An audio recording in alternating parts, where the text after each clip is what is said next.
할렐루야. 주의 영광 소망교회 마지막 가사를 만드신 거죠? 우리 교회를 위해 특별히 작곡을 한 겁니까? 아니면 아니죠. 너무 찬양이 좋았습니다. 오늘 말씀과도 함께 또 연결되고 맞는 찬양 같아서 은혜가 됐어요. 감사합니다. 새벽을 우리가 늘 매일매일 맞이하게 되죠. 밤이 물러가고 새날이 오는 것이 새벽입니다.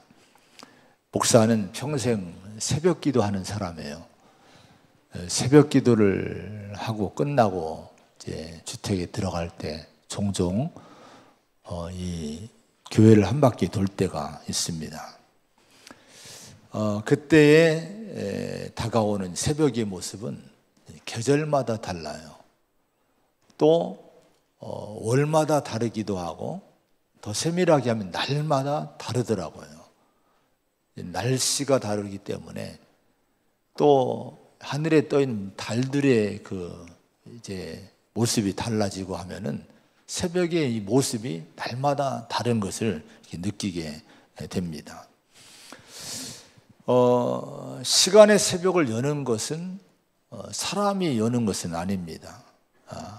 창조주 하나님이 이 자연 법칙을 만들어 놨어요. 그래서 우주의 법칙이 운행의 법칙이기 때문에 거기에 따라서 새벽이 열리는 거예요. 내가 잠자리에 일어나기 싫어서 눈을 감고 있어도 새벽은 옵니다. 집안에 내가 이불을 뒤집어 쓰고 있어도 새벽은 오게 되는 거예요. 아무리 내가 거절하고 또 싫어도 새로운 날은 오게 됩니다. 새벽을 맞이할 때마다 제가 감격스러울 때가 많습니다. 너무 좋다. 집에 들어갈 때 이렇게 그런 걸 많이 마음에 이제 기쁨을 얻습니다. 새벽을 목격하는 기쁨. 또 새로운 날을 시작하는데 이 새로운 날을 시작하는데 함께 새로운 날을 열어가는 기쁨, 이것이 내 마음에 제 마음에 주어질 때마다 기쁨이 있어요. 시간의 새벽이 있듯이 역사의 새벽이 있습니다. 시대의 새벽이 있어요.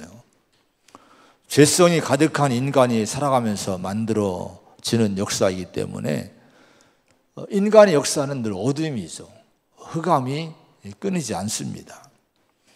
어쩌면 인간 역사의 모든 시대가 죄악으로 점철된 역사의 흑암의 시기라고도 진단해 볼 수가 있습니다. 그런데 인간에게 주어진 참된 행복의 시대는 그래서 이 세상 역사에서는 인간을 만들어내지 못합니다. 수많은 이 어떤 사상이나 또 많은 이 국가의 그런 모습들이 다르고 서상이 다르고 이념이 다르지만은 다 이것이 뭡니까? 뭔가 좀 좋은 행복한 나라를 만들겠다는 그런 일념으로 이런저런 것들을 만들어내요. 근데 인간의 죄성으로 만들어진 것들이기 때문에 인간의 역사에는 영원한 행복은 없어요. 근데 성경은 약속을 합니다. 요한계시록 21장 1절에 보면은 또 내가 새 하늘과 새 땅을 보니 처음 하늘과 처음 땅이 없어졌고 바다도 다시 있지 않더라, 이렇게 말씀을 합니다. 요한에게 하나님이 새로운 날을, 장차 하나님이 주실 날을 보여주는데 새 하늘과 새 땅이 이제 다가오는, 내려오는 것을 보여줍니다. 처음 하늘과 처음 땅이 다 없어집니다. 바다가 다시 있지 않더라고 말씀합니다. 바다는 뭡니까? 출렁이는 늘 고난과 험한 일이 있는 이 세상을 얘기해요. 이런 세상이 없어진다는 거예요. 여러분, 예전에 지금의 세상은 없어지고 처음 땅이 없어지고 새로운 하늘과 새 땅이 다가오게 된다고 이런 비전을 하나님이 주셨어요. 이사야 11장에 보면은 그런 말씀이 나와요. 11장 10절에 보면은 그날이 오면 이새의 뿌리에서 한 싹이 나서 만민의 깃발로 세워질 것이며 민족들이 그를 찾아 모여들어서 그가 있는 곳이 영광스럽게 될 것이다. 이런 말씀이 나옵니다. 그날이 오면 이새의 뿌리에서 한 싹이 나서 만민의 깃발, 만민의 중심에 세워지고 민족들이 이 새로운 싹인 이새의 뿌리에서 나온 싹으로 모여든다는 거예요. 메시아에 대한 말씀이에요. 이 역사 속에 하나님이 보내실 이 메시아가 다윗의 뿌리에서 오게 되는데, 이분에게 모든 민족이 모여들게 되면은 바로 이제 하나님이 약속한 그 새로운 시대가 온다고 예언을 한 거예요. 어떤 시대인가 하니 이사야 11장 6절부터 보면은 그때에 이는 이리가 어린 양과 함께 살고 표범이 새끼 염소와 함께 누우며 송아지와 새끼 사자와 살찐 짐승이 함께 풀을 뜯고 어린 아이가 그것들을 이끌고 다니고 암소와 곰이 서로 보시되고 또 젖 먹는 아이가 독사의 구멍 곁에서 장난하고 젖된 아이가 살무사의 굴에 손을 놓고 서로 해치거나 파괴하는 일이 없어지고 이런 시대가 온다고 말씀을 합니다. 이런 시대가 언제입니까? 메시아가 오게 되면은 이런 시대가 오게 된다고 성경은 예언합니다. 여러분, 그날이 오면 이렇게 말씀했어요. 믿음이 뭡니까? 바로 그날이 오기를 꿈꾸는 것이 믿음인 줄로 믿습니다. 세상은 어지러워요. 늘 서로 전쟁하고 싸우고 해치고 이런 파괴하는 시대의 세상이지만은 성도의 마음속에는 하나님이 주신 비전을 품어야 될 줄로 믿습니다. 그날이 오면 바로 이 평화로운 때가 온다고, 일상의 평화가 이루어진다는 꿈을 가져야 될 줄로 믿습니다. 성도는 그날이 오기를 소망하며 사는 사람들이 성도인 줄로 믿습니다. 근데 여러분, 이사야서가 예언한 그 메시아는 이미 오신 거예요. 다윗의 뿌리에서, 이새의 뿌리에서 한 싹이 나서 만민의 깃발로 세워질 것이며 이 메시아신 예수님이 이 땅에 이미 2000년 전에 오신 거예요. 왜 그런데 이 땅은 아직도 파괴하고 서로 물고 뜯는 이런 여러분 전쟁하고 싸우는 분쟁이 끊이지 않는 역사가 계속됩니까? 여러분, 예수 그리스도 메시아로 오신 예수님이 만민의 깃발로 세워지지 않은 거예요. 진정으로 우리에게 주님 예수를 모시지 못한 거예요. 여러분, 우리 믿음의 성도는 이 어지러운 세상에서 성도들은 이 믿음의 공동체를 예수 안에서 만들어야 될 줄로 믿습니다. 평화로운 공동체. 정말 예수 그리스도를 중심으로 세상은 어지러워도 우리 성도는 분쟁이 없는, 파괴함이 없는, 싸움이 없는 이런 공동체를 만들어가는 소망을 갖고 이 꿈을 잃지 말고 진정으로 예수를 내 안에 모시고, 여러분, 우리 안에 먼저 평화가 이루어지고 이웃과 평화를 이루고 우리 가정에서 교회에서 평화를 이루는 그런 은혜가 있어야 될 줄로 믿습니다. 하나님은 시대마다 하나님을 아는, 또 하나님을 향하여 믿음의 눈을 뜨고 이런 소망을 갖고 있는 사람들을 세우셔요. 그리고 그들을 통해서 역사의 새벽을 열어 가십니다. 한나의 눈물 기도 가운데 태어난 사무엘이 바로 그런 사람이었어요. 오늘 사무엘에 대한 말씀을 나누게 될 터인데, 사사시대에 각기 제 소견대로 행하던 불신의 시대를 아파하고 눈물로 나시린을 고대했던 여인이 누굽니까? 한나였어요. 하나님께 구별된, 정말 하나님을 경외하는 사람이 나오기를 고대했던 사람이 한나였습니다. 그런 한나를 통해서 어둠을 열고 새로운 시대를 이제 여는 일에 쓰여질 인물이 태어났는데 그 사람이 사무엘이었던 거예요. 근데 여러분, 이 사무엘이 어떻게 새로운 시대를 여는, 사사시대를 마감하고 새로운 시대를 여는 인물이 됐을까? 역사의 새벽을 깨우는 사람이 됐을까? 여러분, 그냥 된 것은 아니에요. 어릴 때부터 이 사무엘은 남다른 점이 있었어요.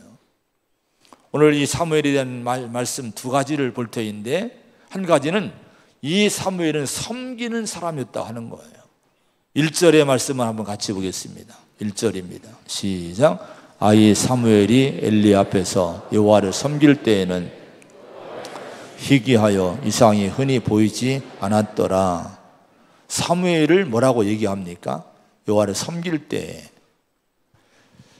자, 사무엘의 등장을 기록하면서 반복해 기록된 말씀이 이 말씀이에요. 2장 11절, 2장 18절에 보면 거듭해서 여호와를 섬기니라. 세마포 에봇을 입고 여호와 앞에 섬겼더라. 사무엘에 대해서 이렇게 얘기를 합니다. 섬겼다는 것은 종로로 됐다는 거예요. 하나님을, 야훼를 모셨다는 거예요. 자, 이런 말씀들을 통해서 성경이 사무엘을 세상에 소개하는데, 믿음의 백성들에게 소개하는 사무엘의 모습이 뭡니까? 섬기는 자, 또 종된 자, 하나님을 모시는 자로 이 세상에 소개를 하고 있습니다. 어떻게 여러분 사무엘은 섬겼을까? 구체적인 섬김의 모습이 뭐였을까요? 15절에 보면은 사무엘이 아침까지 누웠다가 여호와의 집에 문을 열었으나, 이런 말씀이 나와요. 성전 문을 열고 닫는 일을 했다는 거예요. 언제부터요? 아이 때부터, 어릴 때부터 이런 일을 했다고 하는 거예요. 이런 일 외에 성전성 이 사무엘은 살면서 이런저런 섬김을 배운, 섬김의 훈련을 받는 사람이 사무엘입니다. 여러분, 이런 사무엘의 모습이 성경에서 그 시대에 별처럼 빛나는 이유가 여러분 뭘까요? 공동 번역으로 성경을 보면 사무엘상 2장에 보면은 그 시대의 지도자가 엘리였어요. 사사는 그 나라의 그 시대의 지도자였죠. 왕이 없던 시대이기 때문에 왕 같은 어쩌면 존재입니다. 또 제사장입니다. 자, 그런데 이 엘리의 아들들도 같이 이제 제사장은 세습을 하기 때문에 엘리의 아들들도 제사장들인데, 이들에 대해서 성경은 뭐라고 얘기하는 거 아니? 망나니라는, 망나니. 야훼 하나님을 몰라보고 모든 사제의 규정을 무시하고 성전서 이제 탐욕을 가지고 욕심을 채우는 일을 하고 간음하고 이런 일을 했다고 하는 거예요. 여러분, 엘리의 아들들은요, 여러분 제사장이라는 이런 권력이 있었고 어떤 직분을 가졌는데 이걸 이용을 한 거예요. 자기 욕망을 채우고 욕심을 채우는 도구로 사제의 직분을 이용을 합니다. 근데 그런 엘리와 그런 엘리의 자녀들 사이에서 자라며 신앙생활을 했던 사무엘이지 않습니까? 그럼에도 불구하고 사무엘은 이들의 모습을 배우지 않아요. 영향을 받지 않아요. 하나님을 섬기고 모시는 일에 헌신하며 잘 자라는 모습을 성경은 보여줍니다. 사무엘은요, 일찍부터 어머니 한나가 소원한 대로 이제 성전에 바쳐진 인물이 됐어요. 그래서 집에 살지 못하고 어릴 때부터 성전에서 사는 거예요. 늘 어머니가 이제 절기 때마다 찾아와서 에봇을 입혀줘요. 세마포 에봇을 지어다가 특별한 옷을 입혀주는 거예요. 근데 사무엘은요, 왜 자기가 일찍부터 성전에 살게 됐는지, 자기 어머니가 이 세마포 거룩한 옷을 주고 있는지 이걸 분명히 알았던 사람인 거예요. 여러분, 사무엘이 입었던 세마포 에봇이 오늘날로 말하면 뭐를 의미할까요? 이사야 61장에 보면은 구원의 옷을 입히시고 공의의 고두들 내게 더하심이 신랑의 사모를 쓰며 신부가 자기 보석으로 단장함 같게 하셨습니다. 이런 말씀이 나와요. 우리에게 하나님의 은혜로 구원의 옷을 입혀주신다는 거예요. 의의 옷을 입혀주신다는 거예요. 자, 여러분, 신부에게 결혼식 때 최고의 여러분 관을 씌우고 옷을 입혀주듯이 하나님은 은혜로 우리들에게 구원의 옷, 의의 옷을 입혀주신다 하는 거예요. 오늘 저와 여러분들이 그 옷을 입고 있음을 믿으시기 바랍니다. 각자 옷을 입고 왔지만 영적으로 보면은 하나님이 우리 모두에게 구원의 옷을 은혜로 입혀준 거예요. 의의 옷을 입혀주신 거예요. 자, 그런데 이렇게 의의 옷을 입혀주시고 구원의 옷을 입혀주시는데 이걸로만 끝나는 것이 아니라 그 다음에 뭐를 입혀주는 거 아니? 사명의 옷입니다. 직분의 옷을 입혀주시는 거예요. 여러분, 세마포 에봇이란 것은, 에봇은 제사장의 옷이거든요.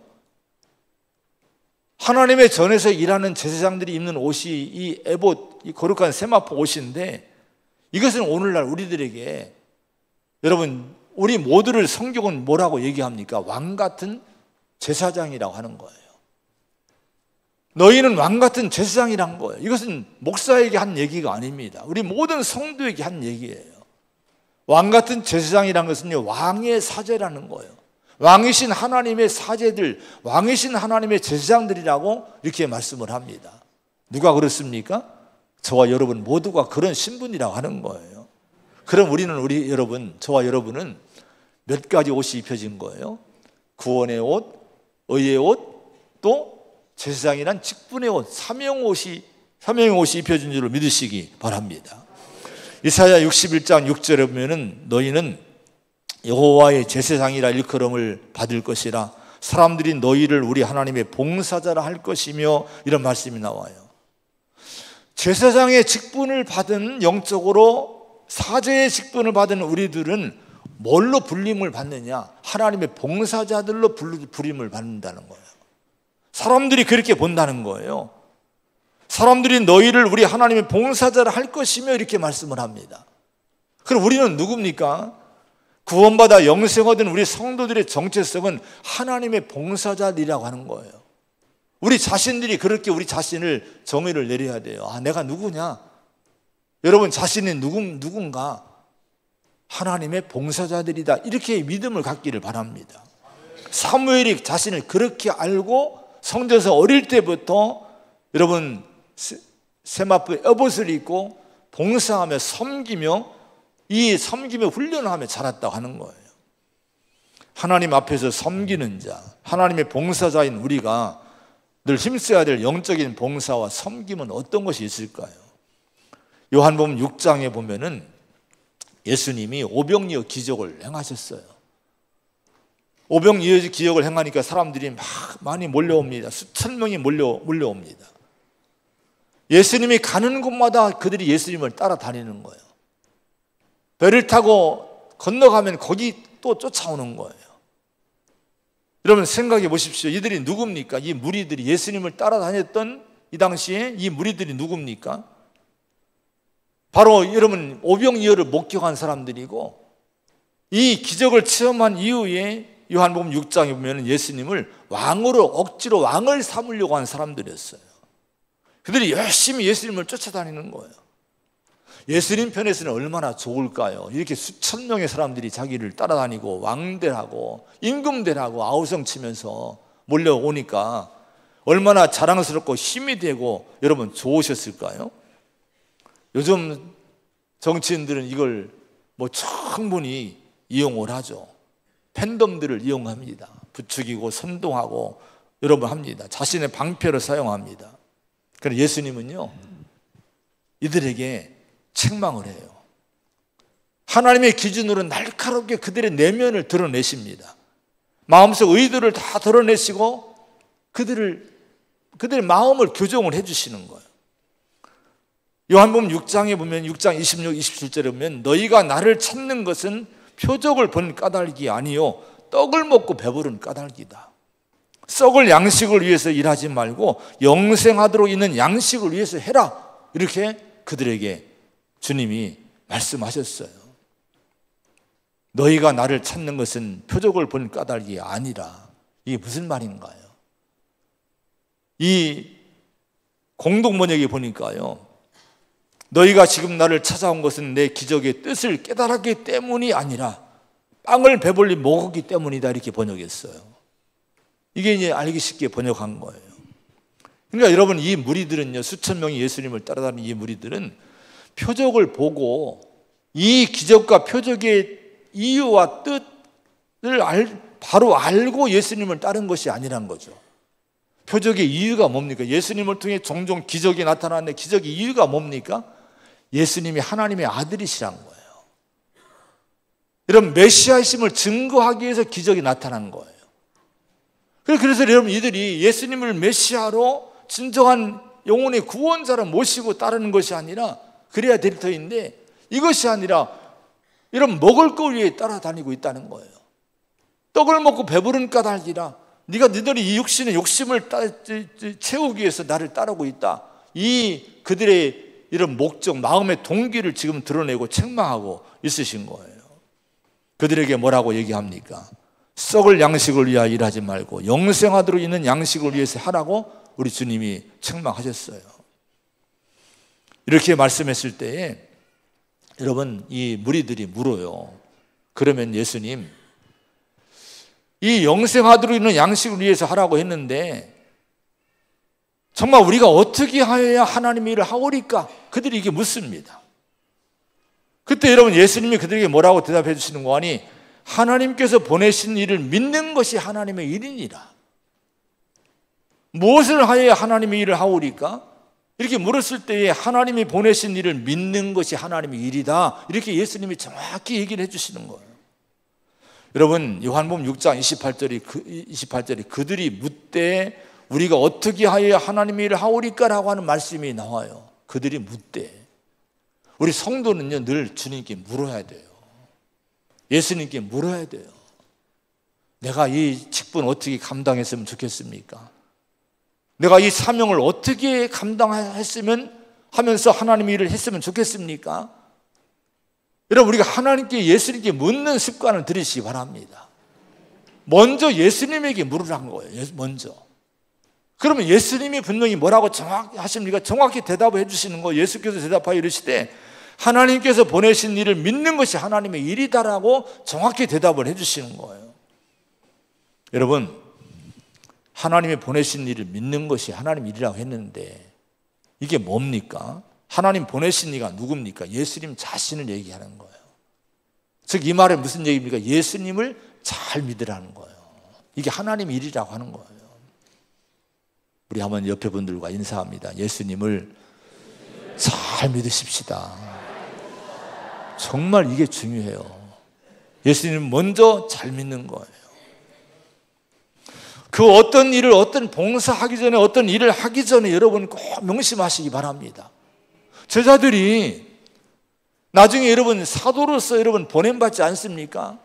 이런 보냄을 받기 전에 예수님 하신 말씀이 나를 잘 믿으라는 거예요. 여러분이 어떤 직분이 있습니까? 어떤 사명이 있습니까? 이 일을 하기 전에 먼저 예수를 잘 믿는 기본적인 신앙이 잘 되시기를 축원을 드립니다. 그 예수를 믿는 기본적인 신앙이 뭐예요? 우리가 예배 생활 잘해야 됩니다. 기도 생활 잘해야 돼요. 예배자가 되기를 바랍니다. 먼저 예배자가 돼야 돼요. 먼저 기도자가 돼야 돼요. 충분히 기도하고 충분히 예배하고 하나님을 높이고 경배하고 찬양하고 이런 일에 먼저 우리가 충분히 은혜를 받아야 될 줄로 믿습니다. 이게 하나님 일이라고 하는 거예요. 그리고 우리에게 제사장 직분에 맞는 옷을 입혀줬잖아요. 여러분의 옷은 뭡니까? 목사의 옷이 있는 거예요. 장로님들의 옷이 있는 거예요. 권사님들의 옷이 있는 거예요. 다 집사님 직분의 옷이 있는 거예요. 그럼 여러분, 그 옷을 입고 이 옷만 입고 다니지 말고 내가 이런 직분을 받은 자답게 여러분 그 몫이 있는 거예요. 사명의 몫이 있는 거예요. 그 봉사의 몫이 있는 거예요. 섬김의 몫이 있는 거예요. 그 몫을 잘 감당하는 성도가 되시기를 바랍니다. 명목상에 여러분 직분자가 되지 말아야 돼요. 그냥 이것만 엘리나 엘리 아들처럼 제사장의 옷을 입고 엉뚱하게 다니는 것이 아니라 정말 사무엘처럼 어릴 때처럼 이 에봇을 입고 열심히 최선 다해 성전에서 섬김의 일을 했듯이 우리에게 주어진 직분 갖고 먼저 주님을 잘 섬기는 성도가 되시기를 축원을 드립니다. 디모데후서 4장 5절에 그러나 너는 모든 일에 신중하여 고난을 받으며 전도자의 일을 하며 내 직무를 다하라. 우리의 직무 일 가운데 중요한 일이 있어요. 전도자의 일을 하라는 거예요. 이게 우리의 직무라는 거예요. 성도에게 있어서 예수를 잘 믿고 하나님의 일을 하는 중요한 일 가운데 하나가 영혼 구원입니다. 교회에 여러분 중요한 여러분 일이 영혼 구원인 거예요. 우리들의 중요한 일이 뭡니까? 영혼 구원이 우리의 직무라는 거예요. 전도가 얼마나 중요합니까? 마가복음 1장에 예수님이 그렇게 말씀했어요. 우리가 다른 가까운 마을들로 가자. 거기서도 전도하리니 내가 이를 위하여 왔노라. 내가 전도를 위해서 이 땅에 왔다는 거예요. 여러분, 얼마나 이 전도가 영혼 구원이 중요한지를 주님이 이 말씀을 통해 알려주신 거예요. 여러분, 왜 내가 그 가정에 시집을 갔을까?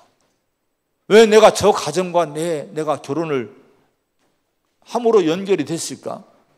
내가 왜 이 직장에 가게 됐을까? 왜 내가 이 사회에 내가 이 직장에 들어가서 이 공동체에 들어가게 됐을까? 여러분, 뭐 때문에 그 가정에 갔습니까? 가정에 가서 온통 사방을 보면 불만이 있고 원망이 있고 불평이 있고 혹시 이렇지는 않습니까? 아니에요. 여러분, 나를 그곳에 보내신 것은 주님이 말씀하시기를 그렇게 말씀한 전도를 위해 왔다는 거예요. 여러분에게 우리의 적용, 전도를 위해 나를 거기에 보내셨다는 거예요. 혹시 여러분 우리 가정이 예수를 안 믿습니까?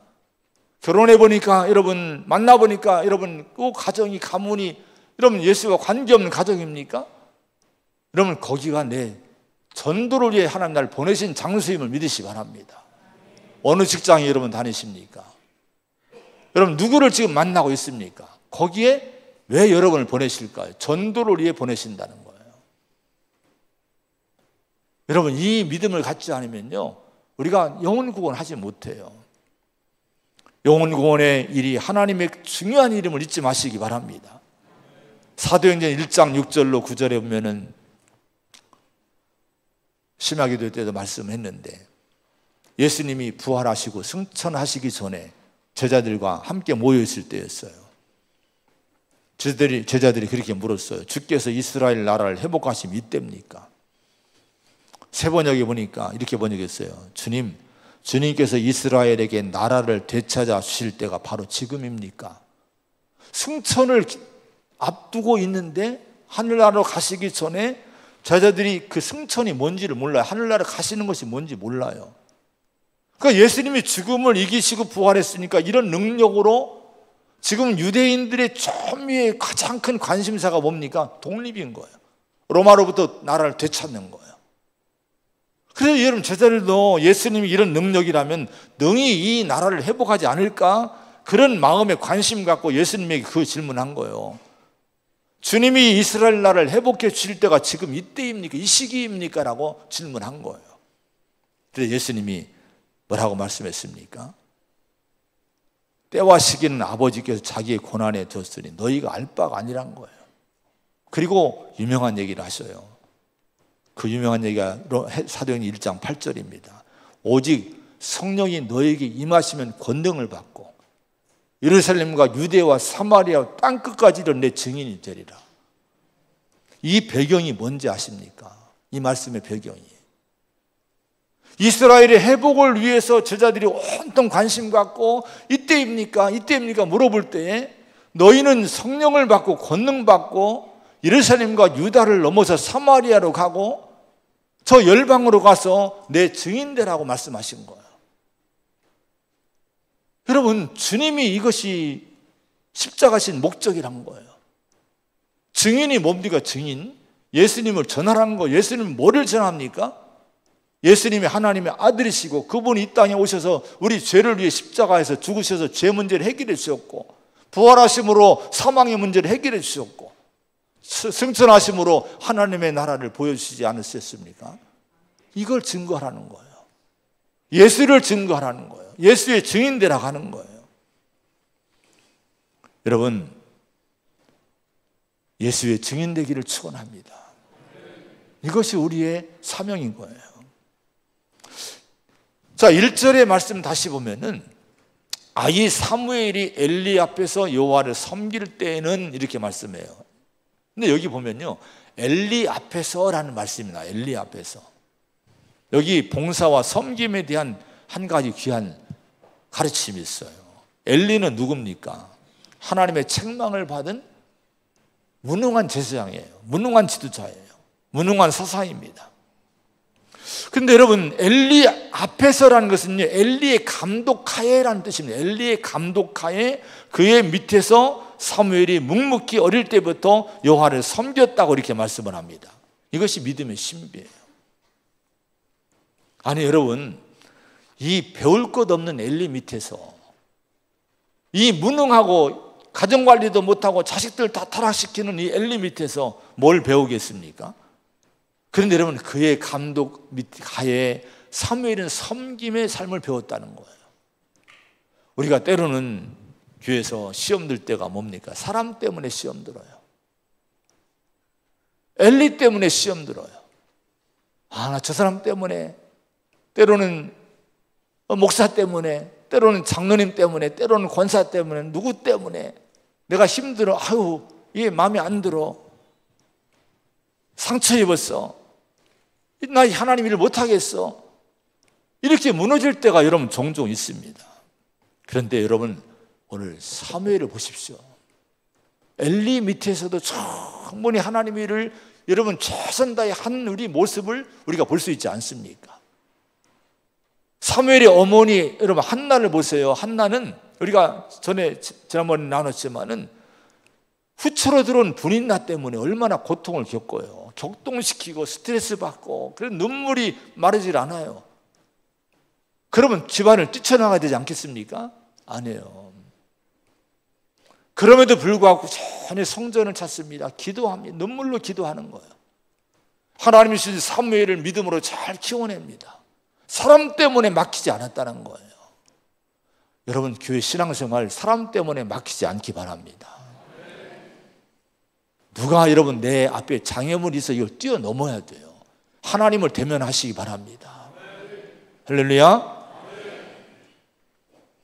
여기 1절 다시 보면 아이 사무엘이라는 말씀, 아이 사무엘이.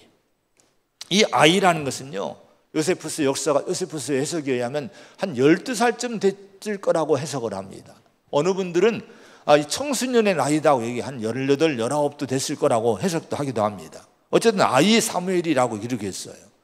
근데 여러분, 아이 사무엘이 소년 때에, 아이 때에 이미 사무엘은 성전 봉사자로 성전 문을 열고 닫으며 또 성전의 이 등불을 켜고 끄고 하는 이런 일을 담당하면서 성전의 일에 섬기는 자로 살기 시작했다는 거예요. 여러분, 이걸 볼 때 아이들이라고 또 청소년들이라고 학생들이라고 해서 하나님의 일을 못하는 것이 아니라는 거예요. 또 여러분, 안 시켜서는 안 된다는 거예요. 어릴 때부터 하나님의 일을 위해 섬기는 것을 훈련을 해야 된다 하는 거예요. 저는 목사로서 여러분 어떻게 생각할지 모르겠지만 저는 이 지론을 갖고 있어요. 왜냐하면 제가 그랬거든요. 어릴 때부터 여러분 성전 질 때, 초등학교 때부터 니역가로 벽돌을 나르고 땀 흘리고 청소하고 이렇게 컸거든요. 제가 내세울 거 없지만 정말 초등학교 때, 중고등부 청년 때 교회에서 살았어요. 근데 주님이 평생 강단에서 살게 하더라고요. 여러분, 가정들의 아이들이 있죠. 초등학생들이 있고 중고등부 학생들이 있고 한참 공부할 때에 있을 거예요. 이런 아이들에게 혹시 교회에서 무슨 일을 시키고 청소시키고 하면 왜 우리 아이들 청소시키냐 혹시 이러지 않습니까? 여러분, 아니에요. 신앙을 키워야 돼요. 배워줘야 돼요. 아멘을 아무도 안 하시는데 우리 교회는 좋은 전통이 있어요. 서울이나 이런 데서 온 목사님들이 놀라는 거예요. 서울에 어림도 없다는 거예요. 요즘 학생들이 무슨 일을 하냐 이거예요. 우리 교회는 참 우리 청년 학생들이 얼마나 착한지. 분명히 시골에서 태어났지만 이 아이들 주님이 크게 쓸 줄로 믿습니다. 자꾸 우리가 사무엘처럼 훈련이 돼야 되고 훈련이 우리가 가운데 자라게 해야 될 줄로 믿습니다. 이렇게 섬김에 훈련한 사무엘을 20절에 보니까요, 온 이스라엘이 사무엘은 여호와의 선자로 세우심을 입은 줄을 알았더라. 선자가 되는 거예요. 민족을 위한 일꾼이 되는 거예요. 성전 문지기로 살았던 이랬던 사무엘을 이스라엘 역사에 새벽을 깨우는 인물을 세우신 거예요. 작은 일에 충성하니까 큰 일을 맡기신 거예요. 여러분, 이 원리를 여러분 따르시기 바랍니다. 무슨 큰일 하기 전에 나중에 큰일 좀 할 거야, 그 사람 못해요. 지금 작은 일 하나 못하니 큰 일을 맡기면 할 수 있습니까? 못합니다. 작은 일부터 충성하고 헌신한 일을 우리 모두가 배우시기를 바랍니다. 여러분, 사무엘은 두 번째 하나님 말씀을 듣는 사람이었어요. 1절에 여호와의 말씀이 희귀하여 이런 말씀이 나오죠. 이 시대는 하나님 말씀이 희귀했다는 거예요. 희귀했다는 것은 그 시대에 하나님 말씀을 듣는 사람이 없었다는 거예요. 자, 그런데 드디어 하나님 말씀이 이 시대에 울려 퍼지기 시작을 해요. 하나님 말씀이 들려지기 시작합니다. 여러분, 하나님 말씀이 왜 세상에 울려 퍼져야 될까요? 왜 우리 가정에, 우리 삶에, 이 세상에, 이 사회 속에 하나님 말씀이 선포되어야 될까요? 창세기 1장에 보면 하나님이 천지를 뭘로 창조했습니까? 말씀으로 창조한 거예요. 하나님 이르시되 10번이 나와요. 말씀으로 창조한 세상입니다. 시편 33편 6절에 여호와의 말씀으로 하늘이 지음이 되었으며 그 만상을 그 입김으로 이루었도다. 여러분, 하나님 말씀은 만물의 재료입니다. 만물의 세상의 근본인 거예요. 말씀으로 지어진 이 여러분 세상에 하나님 말씀을 빼보세요. 세상은 대혼란이 오는 거예요. 죄악의 역사는요, 말씀이 없고 진리가 없고 하나님이 없는 곳에 죄악의 역사가 일어나는 거예요. 아담과 하와가 하나님 말씀을 빼고 사단의 음성 들으니까 타락하지 않습니까? 우리를 지키는 것, 세상을 지키는 것은 하나님의 진리의 말씀인 줄로 믿습니다. 그래서 우리는 우리 자신들이 먼저 열심히 하나님 말씀을 읽고 묵상하고 이 말씀을 전하고 선포해야 될 줄로 믿습니다. 그래야 세상이 질서가 있는 거예요. 그래야 평화롭게 되는 거예요. 아름다워지는 거예요. 어떻게 사무엘이 새로운 역사의 새벽을 여는 위대한 이스라엘의 지도자가 될 수 있었을까? 10절의 말씀 한번 같이 읽으면 10절입니다. 시작. 여호와께서 임하여 서서 전과 같이 사무엘아 사무엘아 부르시는지라. 사무엘이 이르시되 말씀하옵소서 주의 종이 듣겠나이다 하니. 하나님이 부르십니다. 사무엘아 사무엘아. 여러분을 지금 부르시는 거야. 아무개야 아무개야 부르셔요.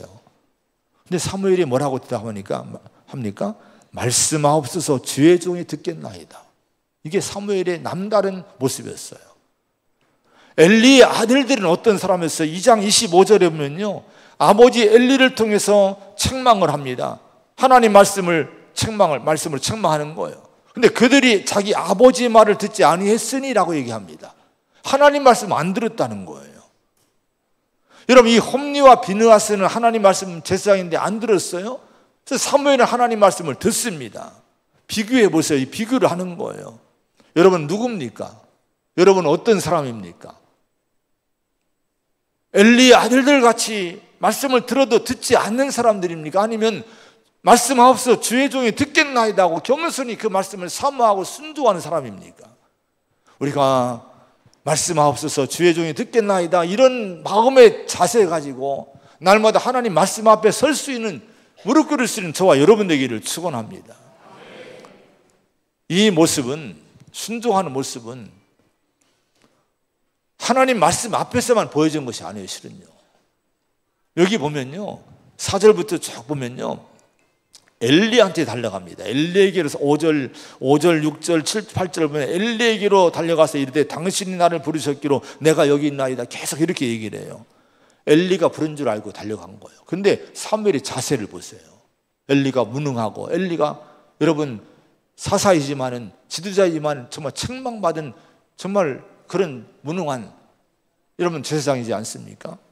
그런데요, 이 사무엘은 어릴 때부터 이 질서를 잘 지키는 거, 예의가 바른 거예요. 말씀하옵소서 주의 종이 듣겠나이다. 여러분, 이런 자세가 되니까 하나님 말씀도 잘 듣는 거예요. 사람 말 잘 안 듣고 하나님 말씀 잘 듣는다? 부모님 잘 말씀 안 듣고 하나님 말씀 듣는다? 아니에요, 못합니다. 보이는 사람의 말도 안 듣는데 어떻게 하나님 말씀을 듣습니까? 영적 질서가 정말 잘 우리 마음에 세워져 있는 성도가 되기 바랍니다. 그래야 하나님 말씀도 듣게 되는 거예요. 사사시대에 길을 잃은 어둠의 시대에 등불을 밝히고 나라의 이 민족이 어두운 나라의 길잡이가 되게 하신 사람은, 그 어두운 시대 등대가 되게 한 사람은 누굽니까? 바로 늘 여호와의 궤 앞에서 늘 살면서 머물면서 하나님 말씀 앞에 말씀하옵소서 주의 종이 듣겠나이다 하고 응답한 사무엘을 하나님 그렇게 세우신 거예요. 그 길을 잃어버린 그 시대의 길잡이가 되게 해주셨고요, 어둠으로 여러분 사방을 역사의 길을 찾지 못했던 그 시대의 등대불이 되게 해주신 거예요. 왜 그랬습니까? 사무엘 속에 뭐가 있어서? 하나님 말씀이 있었기 때문에 그런 거예요. 성경은 말씀합니다. 주의 말씀은 내 발에 등이요 내 길에 빛이니이다. 뭐가 등불입니까? 뭐가 빛입니까? 하나님 말씀이 등불이란 거예요. 하나님 말씀이 빛이란 거예요. 이 말씀이 내 안에 있으면 나는, 여러분 안에 이 말씀이 충만하면 여러분 어디서든지, 가정이나 사회나 어디서든지 여러분은 등대가 되는 거예요. 길잡이가 되는 거예요. 말씀이 없으면요, 여러분 이렇게 쓰임받지를 못하는 거예요. 혹시 여러분 앞길이 잘 안 보이는 분이 계십니까? 내 삶에 왠지 어둡고 답답하고 어떻게 방향을 잡아야 될지 길이 안 보이는 분이 계십니까? 여러분 지금 그분은 등불을 켜야 돼요. 등불을. 다른 이유가 없어요. 등불이 꺼져 있는 거예요. 무슨 등불입니까? 말씀의 등불입니다. 말씀 묵상하고 말씀 앞에 앉고요, 말씀을 읽고 말씀을 들어야 돼요. 그러면 여러분 불이 환하게 켜지고 여러분의 앞길이 보이기 시작할 거예요. 할렐루야. 시험과 유혹이 자꾸 옵니까? 내가 자꾸 유혹에 넘어집니까? 지금 어두워진 거예요. 등불을 켜야 돼요. 하나님 말씀을 묵상하고 말씀을 읽고 여러분 말씀 앞에 서면요, 우리가 여러분 어떤 죄악도 나를 주관하지 못합니다. 우리가 죄악을 이기고 거룩한 길을 갈 수 있는 길을 우리가 열어갈 수 있는 거예요. 말씀 있는 사람이 죄를 이기게 되는 겁니다. 지혜가 없습니까? 실수합니까? 늘 여러분 무너집니까? 지혜도 여러분 말씀으로 주어지는 거예요. 성경은 여러분 명철함이 스승보다 낫고 명철함이 노인보다 낫다는 말씀이 나와요. 스승은 뭡니까? 지식입니다. 지식의 세계입니다. 노인은 뭡니까? 경험의 세계입니다. 여러분 세상의 지식과 경험으로 세상이 행복해지는 것이 아니에요. 여러분 하나님 말씀의 빛이 우리 안에 있을 때에 그 사람이 지혜롭고 그 사람이 행복의 길로 인도하는 인도자가 될 줄로 믿습니다. 우리 성도 모두가 하나님 말씀 앞에 있기를 축원합니다. 섬기는 사람, 말씀의 사람이 된다면 새벽을 여는 사람이 될 거예요. 저와 여러분 모두가 이렇게 사시기를 축원합니다. 기도하겠습니다. 하나님 아버지, 역사의 그 어두운 사사시대에 태어났지만은 하나님을 섬기는 자로 훈련받은 사무엘, 말씀하옵소서 주의 종이 듣겠나이다는 겸손한 마음으로 하나님 말씀을 사모하고 말씀을 잘 들었던 이 사무엘이 역사의 어둠을 걷어내고 새로운 새벽을 여는 인물로 귀하게 쓰임받은 것을 성경은 우리에게 보여주십니다. 하나님, 이 어려운 시대에, 혼란한 시대에 하나님은 진정으로 섬기는 사람을 세우기를 원하십니다. 빛이요 등이 되는 등불이 되는 하나님 말씀을 가슴에 가득 품고 있는 성도를 세우기를 원하십니다. 우리가 그 사람 되기 원합니다. 하나님의 일에 먼저 우리가 최선 다하기 원합니다. 예수를 잘 믿기 원합니다. 주님 하나님 말씀을 잘 듣기 원합니다. 이럴 때 반드시 우리를 세우시고 이 어둠을 걷어내는 일에 우리를 쓰실 줄로 믿습니다. 성령 받고 능력 받아서 예루살렘과 유대와 사마리아와 땅까지로 내 증인되라고 하셨으니 하나님 이 말씀 붙들고 능력 받아서 주의 증인으로 살아가는 우리 성도가 되게 하여 주시옵소서. 예수님의 이름으로 간절히 기도하옵나이다. 아멘.